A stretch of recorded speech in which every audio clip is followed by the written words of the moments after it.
ونستغفره ونعوذ به من شرور أنفسنا ومن سيئات أعمالنا من يهده الله فلا مضل له ومن يضلل فلا هادي له أشهد أن لا إله إلا الله وحده لا شريك له وأشهد أن نبينا محمدا عبده ورسوله وصفيه وخليله الذي قد بلغ الرسالة وأدى الأمانة رب اشرح لي صدري ويسر لي أمري واحلل عقدة من لساني يفقهوا قولي رضيت بالله ربا وبالإسلام دينا وبمحمد نبيا ورسولا أما بعد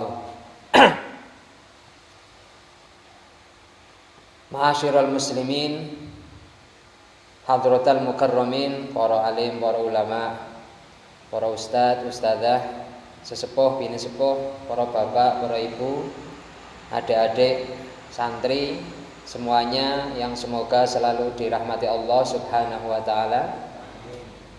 Alhamdulillah kita senantiasa bersyukur kepada Allah Subhanahu wa taala yang telah memberikan kita kekuatan, memberikan kita taufik, hidayah dan inayahnya, sehingga kita bisa melaksanakan kewajiban-kewajiban dan tugas-tugas kita sebagai hamba Allah, melaksanakan puasa maupun sholat wajib dan juga ibadah-ibadah lainnya.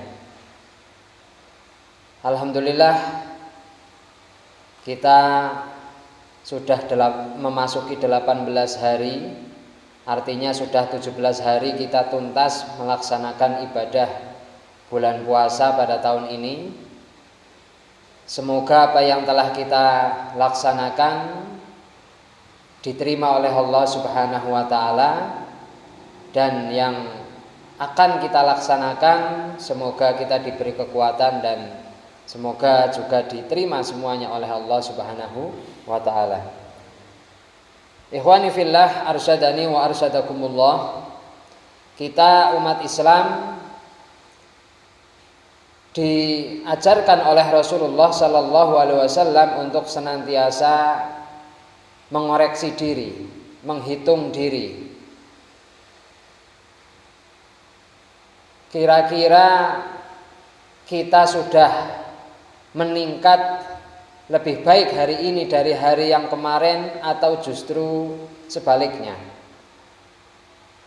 Di sana dalam satu riwayat dikatakan bahwasanya man kana yaumuhu khairan min amsihi fahuwa rabih. Barang siapa yang hari ini lebih baik daripada hari kemarin, maka dia hakikatnya orang yang beruntung. Wa man kana yaumuhu misla amsihi fahuwa maghbun.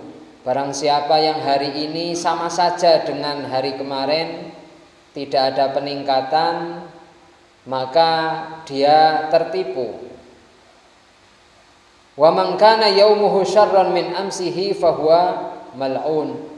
Barang siapa yang hari ini justru menurun, lebih jelek dari hari kemarin, maka sejatinya dia orang yang terlaknat karena tidak bisa memanfaatkan waktu dan potensi diri untuk meningkatkan kualitas ibadah dan kebaikannya.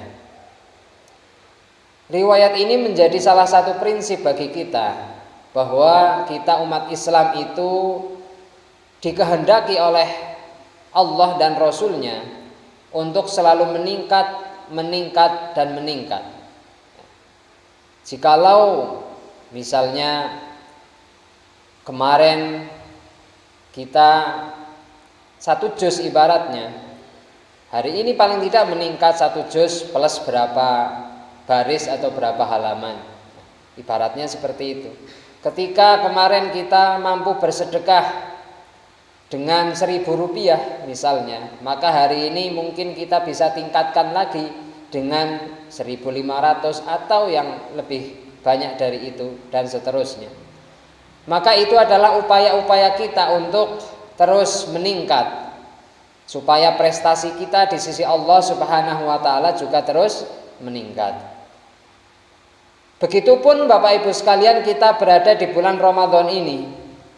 kualitas puasa kita dari tanggal 1, tanggal 2, tanggal 3 sampai tanggal 17 kemarin, dan kita sekarang memasuki tanggal 18, kita lihat, kita renungkan apakah kira-kira kualitas puasa kita semakin meningkat apa justru semakin menurun.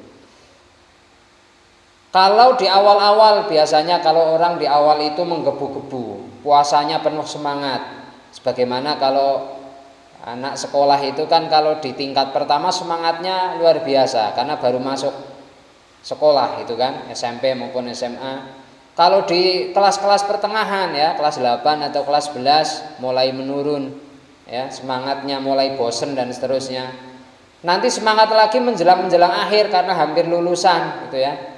Nah, kita harapannya di bulan puasa tidak demikian ya, di bulan Ramadan supaya semakin meningkat ya.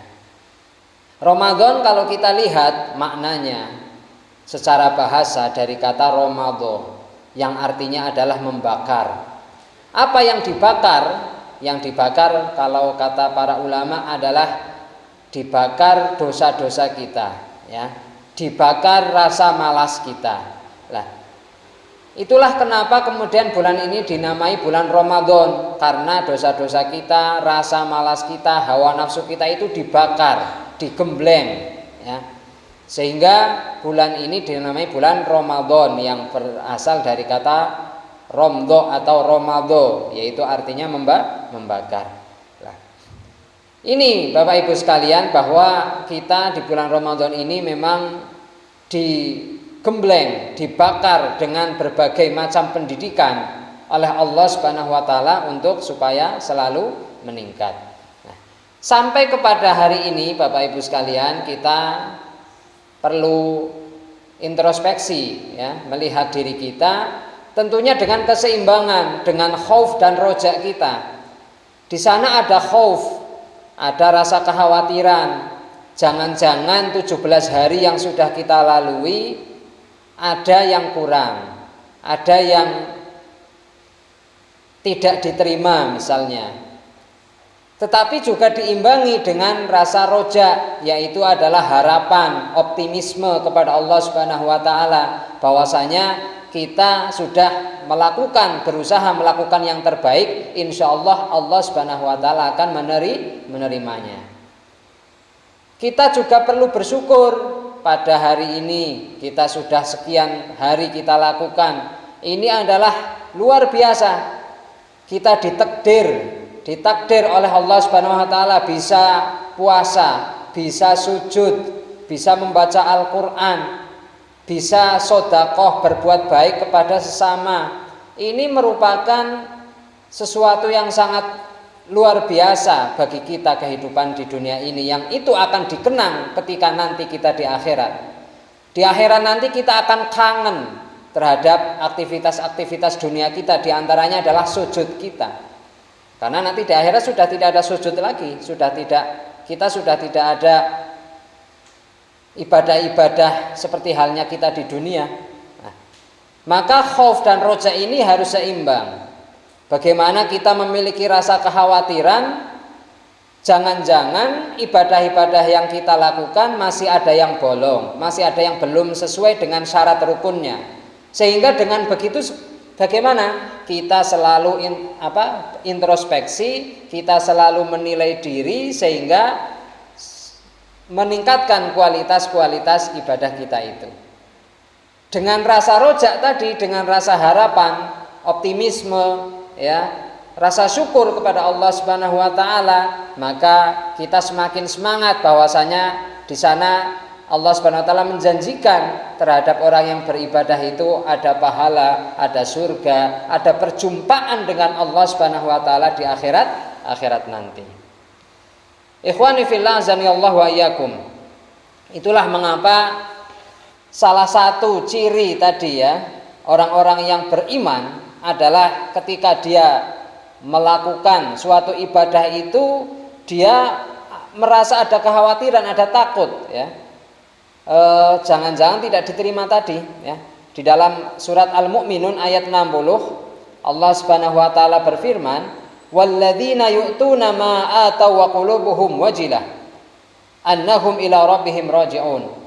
Dan orang-orang yang dia telah melakukan suatu amalan, ya, di dalam hatinya ada kekhawatiran, ada rasa takut, ya. Ada rasa takut jangan-jangan tidak diterima tadi. Sehingga ketika turun ayat ini, Aisyah itu bertanya, kenapa kok orang sudah beramal kok justru merasa takut, ya? Aisyah sebagai istri Rasulullah, ya, beliau bertanya kepada Rasulullah, Sa'altu Rasulullah sallallahu alaihi wasallam an hadhil ayah. Aku bertanya kepada Rasulullah tentang ayat ini. Maksudnya apa gitu ya? Aisyah mengatakan, apakah mereka yang telah beramal itu karena mereka juga beriringan dengan maksiat, meminum khamr, mencuri dan maksiat-maksiat lain? Maka jawaban Nabi enggak. Ya la ya binta Siddiq, tidak demikian wahai putri Abu Bakar As-Siddiq. Walakinnahum alladzina yasumuna wa yusallun wa yatasaddaqun wa hum yakhafuna alla taqabbala minhum. Akan tetapi mereka itulah orang yang telah melakukan ibadah puasa, telah melakukan ibadah sholat, telah pula bersedekah, tetapi mereka ada kekhawatiran di dalam hati apabila amalnya itu tidak diterima. Kenapa ada kekhawatiran demikian? Karena di dalam surat Al-Maidah Allah Subhanahu wa taala mengatakan innama yataqabbalullahu minal muttaqin. Sesungguhnya yang Allah terima amalan-amalannya itu adalah dari mereka orang-orang yang bertakwa. Maka Bapak Ibu sekalian, ya, kita harus terus untuk mengintrospeksi diri kita, ya, yang sudah kita lakukan, kita lihat. Kita cari barangkali masih ada yang bolong, kemudian ini menjadi evaluasi untuk amalan yang hari-hari berikutnya supaya lebih sempurna lagi. Tujuannya seperti itu. Oleh karena itu dahulu, ya, para orang soleh termasuk para nabi, misalnya adalah Nabi Ibrahim, Nabi Ismail, ya, ketika mereka berdua diperintahkan oleh Allah Subhanahu wa taala untuk merenovasi atau membangun Ka'bah, ketika mereka telah selesai membangun Ka'bah atas perintah Allah Subhanahu wa taala, mereka berdoa supaya apa yang telah mereka lakukan itu diterima oleh Allah Subhanahu wa taala. Al-Baqarah ayat 127 Allah Subhanahu wa taala mengatakan, "Wa idz yarfa'u Ibrahimul qawa'ida minal baiti wa Ismail, Rabbana taqabbal minna innaka antas samiul alim." Dan ketika Ibrahim dan Ismail meninggikan tiang-tiang Ka'bah, ya, maka setelah selesai itu mereka berdoa, Rabbana taqabbal minna innaka antas samiul alim. Wahai Tuhan kami, terimalah amalan, terimalah usaha yang telah kami lakukan, ya, sesungguhnya Engkau adalah Maha mendengar dan Maha mengetahui. Ini Nabi, ya, Nabi Ibrahim, ya, beliau telah melakukan suatu amalan, sesuatu perintah dari Allah Subhanahu wa taala. Setelah selesai beliau berdoa. Maka ini memberikan pelajaran kepada kita, adik-adik sekalian, Bapak Ibu dan Bapak-bapak sekalian, bahwasanya kita juga harus senantiasa berdoa. Berdoa kepada Allah agar supaya amalan-amalan kita itu diterima. Ya, selepas sholat kita berdoa, Rabbana taqabbal minna innaka antas samiul alim. Wahai Tuhan kami, terimalah apa yang telah kami persembahkan untuk Engkau. Sesungguhnya Engkau adalah Zat yang Maha mendengar, Zat yang Maha mengetahui. Oleh karena itu ada satu cerita dari Abu Darda bahwasanya dia mengatakan la in astayqinu annallaha taqabbala minni salatan wahidatan ahabbu ilayya minad dunya wa ma fiha. Ya, seandainya aku itu bisa yakin bahwasanya ada satu amalan yang itu aku yakin sudah diterima oleh Allah, ya, sudah diterima oleh Allah, itu lebih aku sukai, lebih aku cintai daripada aku memiliki dunia dan seisinya. Artinya apa?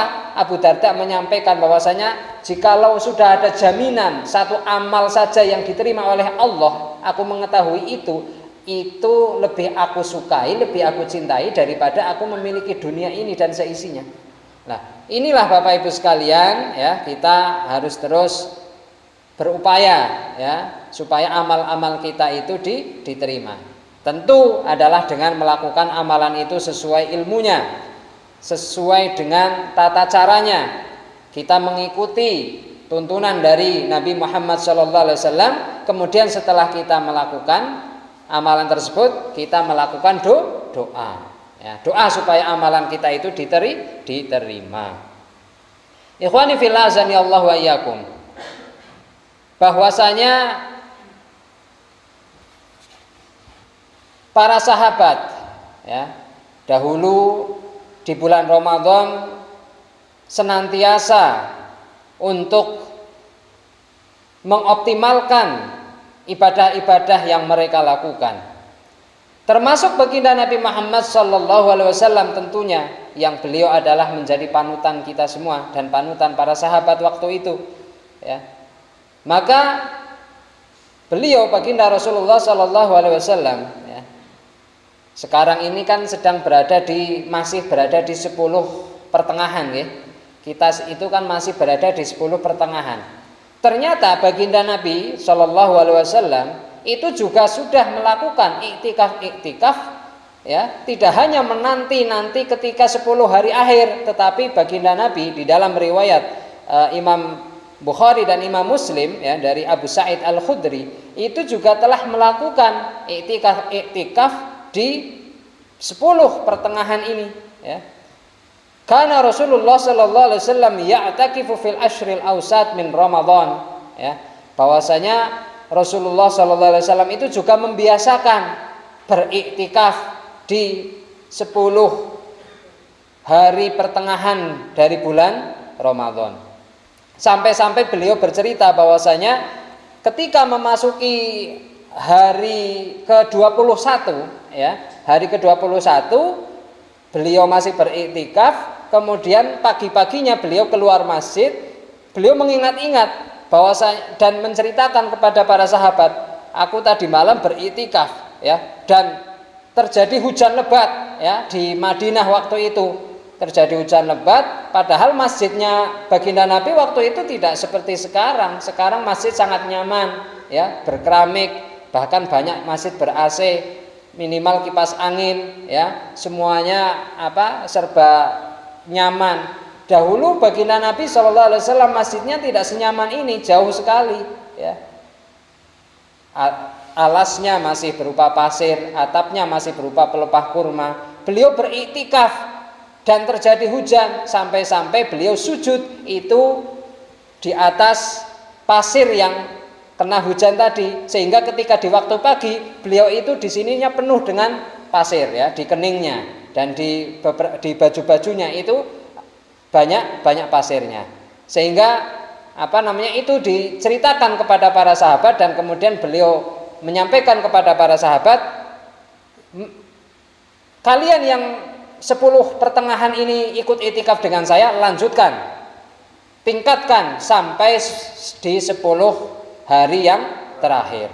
Nah, itu Bapak Ibu sekalian.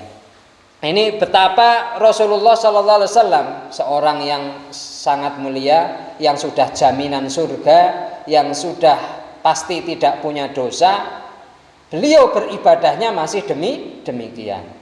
Ya. Sampai-sampai, ya, ketika beriktikaf di masjid terjadi hujan, tidak kemudian langsung pulang, ya, karena hujan lebat, beliau tetap sujud, meskipun sujudnya itu alasnya bercampur dengan pasir dan air tadi, ya.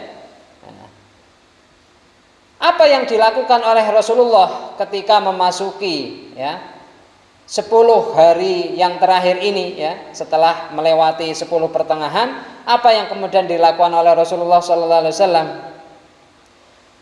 Lagi-lagi Aisyah, ya, Aisyah sebagai istri Nabi itu banyak menceritakan sisi-sisi yang memang tidak bisa diketahui oleh sahabat lain, ya. Ya, inilah keutamaan atau hikmah bahwasanya Rasulullah itu kemudian menikah dengan Aisyah yang masih muda, cerdas, sehingga beliau itu dapat merekam banyak ilmu dari Rasulullah Sallallahu Alaihi Wasallam yang kemudian diriwayatkan kepada para sahabat lain. Aisyah menceritakan bahwasanya Nabi Sallallahu Alaihi Wasallam kana lailata tis'a asyarata min Ramadan syaddal mi'zar wa hajaral firash hatta yuftir. Ketika baginda Nabi Sallallahu Alaihi Wasallam berada di tanggal 19 memasuki tanggal 20 Rasulullah kemudian mengencangkan sarungnya, mengencangkan sarungnya mizar. Mizar itu bahasa kita sarung itu bahasa kita sarung. Maksudnya apa? Beliau menahan nafsunya untuk apa? Untuk supaya fokus beribadah. Wahajarul firos, dan beliau Rasulullah SAW meninggalkan kasurnya. Artinya apa? Beliau menyedikitkan tidur. Untuk apa? Untuk memperbanyak, untuk meningkatkan qiyamul lailnya. Memperbanyak qiyamul lailnya. Dalam riwayat yang lain, Aisyah radhiyallahu anha bercerita, karena Rasulullah sallallahu alaihi wasallam idza dakhala al-ashra shadda mi'zarahu wa ahya lailahu wa aiqadha ahlahu.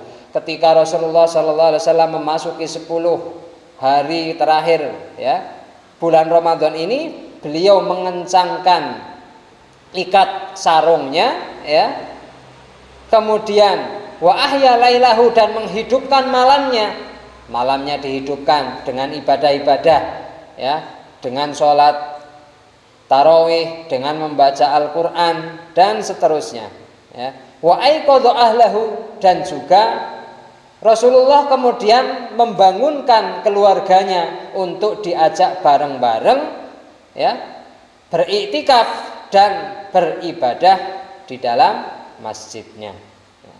Jadi Rasulullah kemudian juga tidak hanya untuk dirinya, tetapi keluarganya juga dibangunkan, di waktu malam untuk kemudian ahyal lail, yaitu menghidupkan malam dengan ibadah-ibadah. Kenapa demikian? Karena di dalam 10 hari terakhir ini memang luar biasa. Ibaratnya Bapak Ibu sekalian,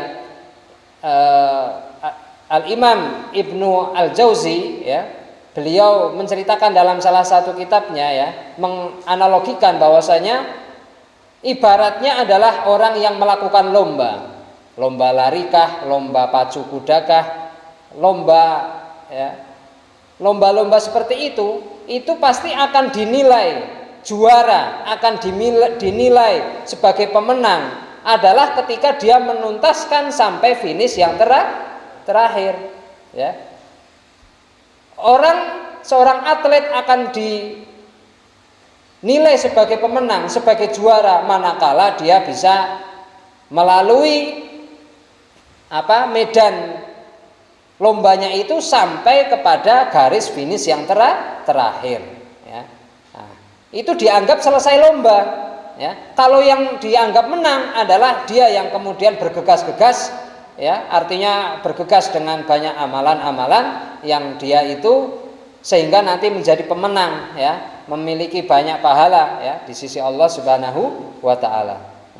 Sehingga lagi-lagi Aisyah juga bercerita bahwasanya Rasulullah Shallallahu Alaihi Wasallam itu di 10 hari terakhir itu beliau berijtihad, bersungguh-sungguh, mala yastahid fi ghairi, tidak seperti yang malam-malam sebelum itu. Artinya Rasulullah tentu dari awal sangat bersungguh-sungguh, qiyamul lailnya, baca Qur'annya, bahkan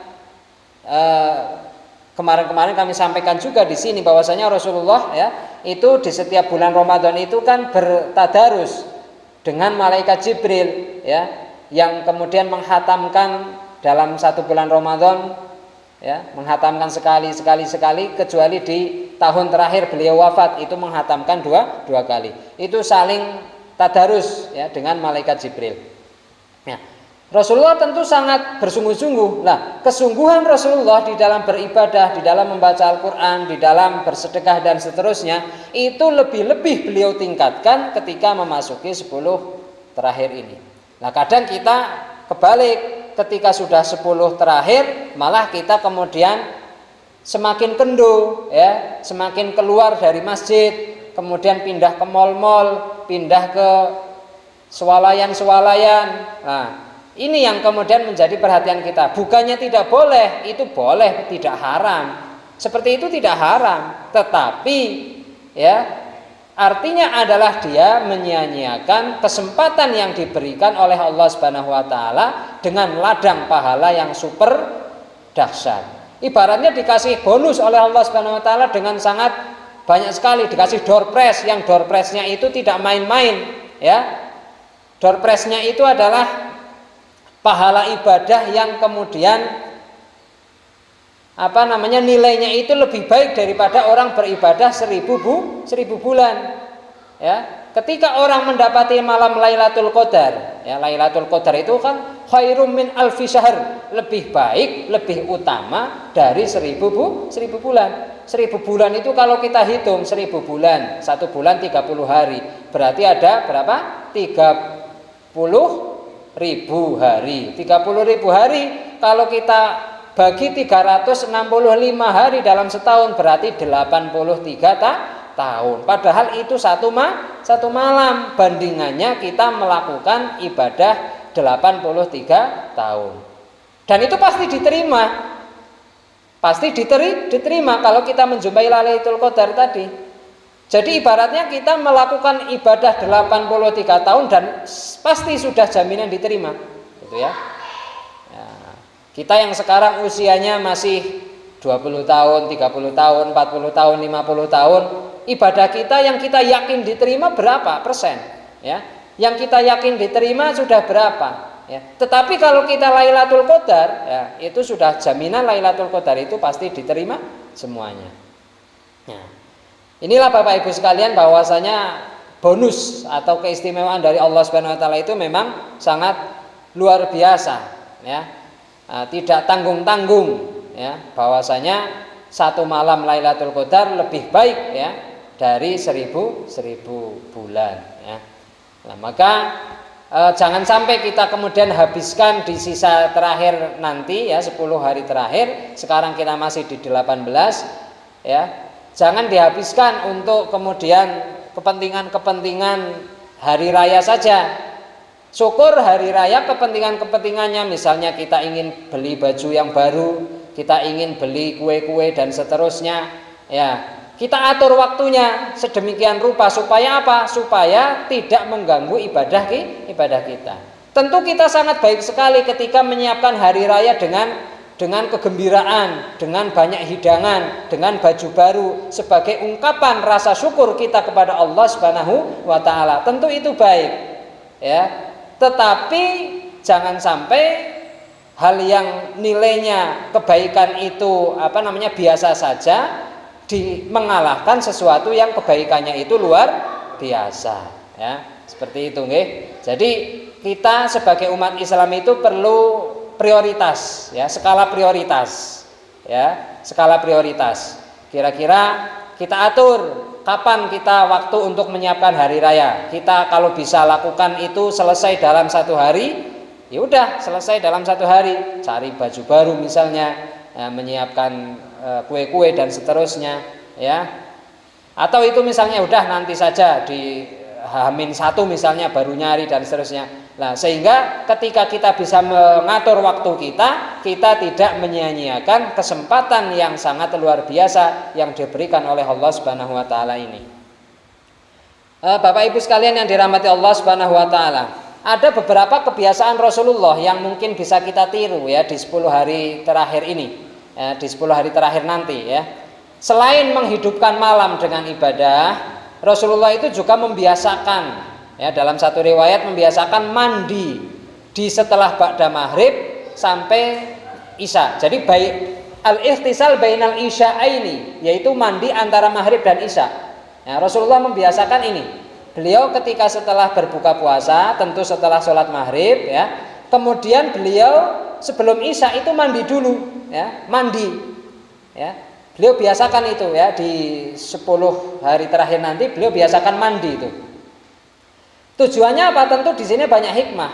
ketika kita mandi ya, di situ kita akan lebih seger ya. Untuk apa? Untuk qiyamul lail. Kita akan seger ya, badan kita lebih fit untuk melakukan tarawih. Tidak ngantuk. Nah, perut kita dalam kondisi kenyang ya, setelah berbuka puasa. Ketika tarawih kadang kita ngantuknya luar biasa. Ya kan? Kadang berdiri saja, kadang sampai oh ya kayak apa rumput ilalang gitu kan, nah, lenggok kanan, lenggok kiri, ya mau jatuh gitu ya, saking ngantuknya. Nah, maka Rasulullah membiasakan diri untuk apa? Supaya di 10 terakhir itu meningkat. Beliau mandi di antara apa? Waktu maghrib dan waktu isya. Beliau mandi, Pak. Supaya apa? Supaya energinya kembali fit, ya, kembali fit. Nah, ini juga penting bisa kita praktekkan ya. Nah, kondisi di sini saya kira kan nggak yang begitu dingin ya. Nah, tidak begitu dingin. Kalau kita mandi, insya Allah nggak yang kedinginan banget. Jadi mandinya ditunda yang biasanya sebelum maghrib ya, setelah asar sebelum maghrib, mandinya ditunda nggak masalah ya. Khusus yang 10 terakhir ini mandinya setelah maghrib ya. Tentu setelah sholat ya, setelah sholat maghrib. Karena memang Rasulullah itu mandinya setelah sholat maghrib menjelang isya ya, sebelum isya ya, beliau mandi ya. Tujuannya tadi supaya badan itu seger lagi ya, fit lagi, tidak ngantuk ya, tidak ngantuk. Nah, kemudian Rasulullah ya selain mandi tadi ya, iktikaf ya, iktikaf itu berdiam diri di masjid. Iktikaf itu ya Bapak Ibu sekalian, berdiam diri di masjid walaupun tidak ngapa-ngapain. Kalau dia sudah diniatkan iktikaf, katakan dia masuk masjid, kemudian dia niat iktikaf karena Allah Subhanahu wa taala, sudah dia diam saja atau bahkan tiduran atau apa, itu secara hukum fikihnya dihitung iktikaf ya. Lebih-lebih kalau digunakan waktunya di dalam masjid itu untuk baca Al-Quran, baca buku, sholat sunnah ya, sholat sunnah yang memang misalnya ada sholat duha, ada sholat tahajud dan seterusnya, banyak ya sholat sunnah. Ditambah sholat mutlak, misalnya kita kepengen sholatnya banyak ya, biar seumur kita pernah satu pengalaman ya, punya pengalaman sehari sholat 100 rakaat misalnya, itu bisa kita lakukan dengan sholat sunnah mutlak ya, sholat sunnah mutlak ya. Misalnya kita biar punya pengalaman seumur hidup kita sholat sekali-kali 100 rakaat ya, coba ya bisa apa enggak. Nah, itu bisa dengan menggunakan sholat mutlak ya, sholat mutlak ya. Sholat mutlak itu ya sholat yang tidak diikat dengan penamaan tertentu tadi, yang duha atau tahajud atau witir atau sholat mutlak itu ya sholat yang tidak ada namanya secara khusus gitu ya, mudahnya seperti itu ya. Dan sholat sunnah mutlak itu bisa dilakukan kapan saja kecuali setelah sholat subuh, nggak boleh sholat mutlak ya.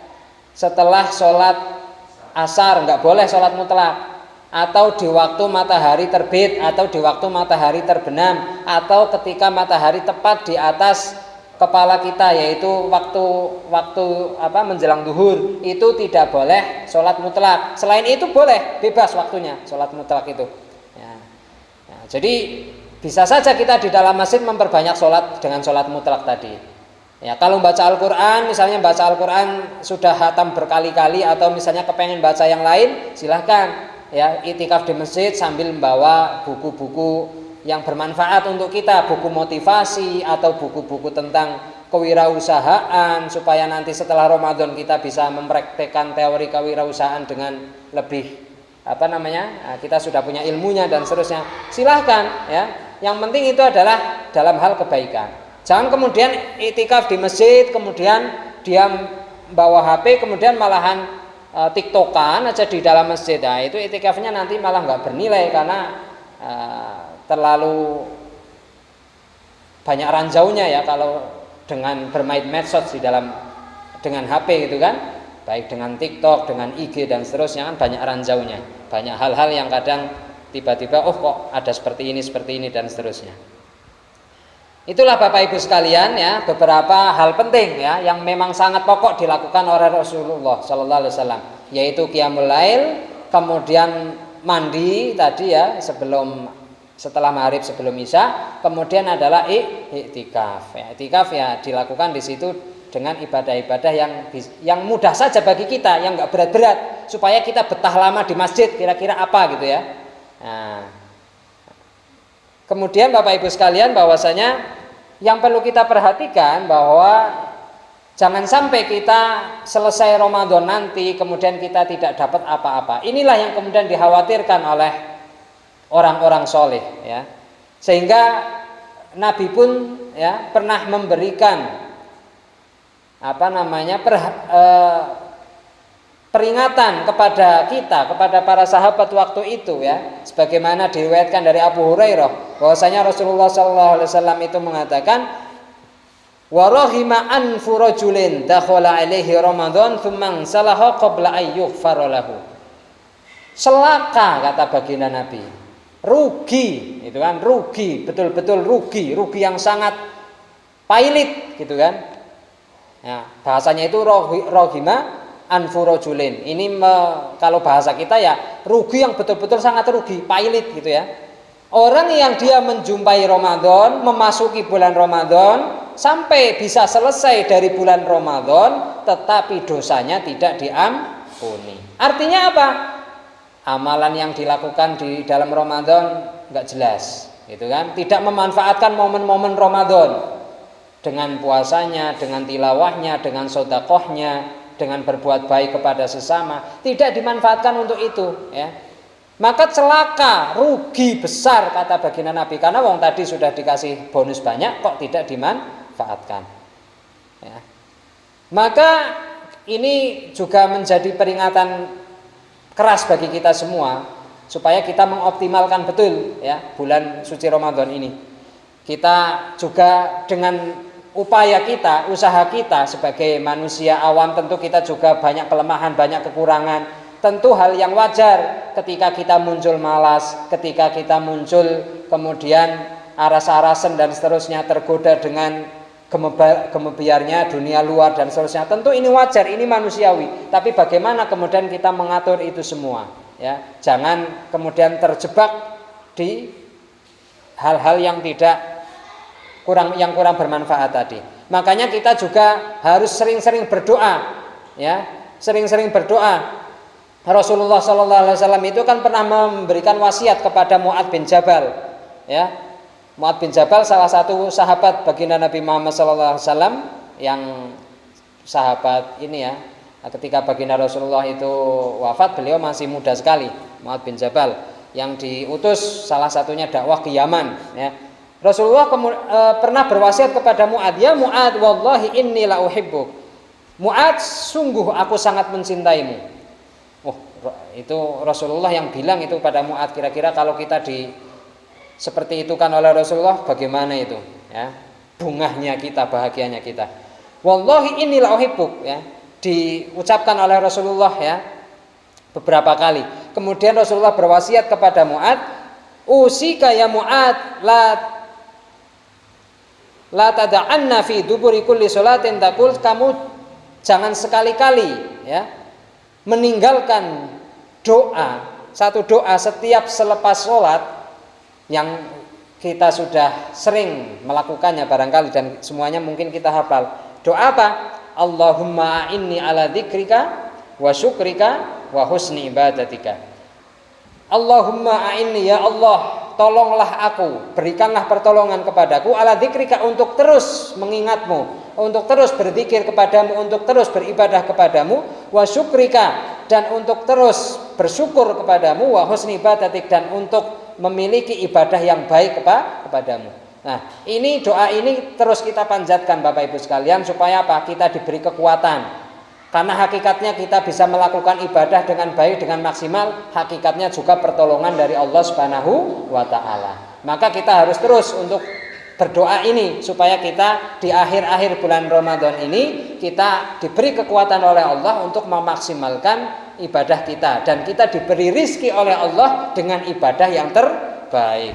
Wallahu alam biswab. Semoga apa yang kami sampaikan pada pagi hari ini bermanfaat dan dapat memotivasi kita bersama untuk betul-betul memanfaatkan momen Ramadan dengan sebaik-baiknya. Jangan sampai kita selesai dari bulan Ramadan, amalan kita juga selesai, sehingga nanti setelah Ramadan nanti wallahu alam apakah dosa kita diampuni atau tidak. Syukran wal afu. Wassalamualaikum warahmatullahi wabarakatuh. Waalaikumsalam.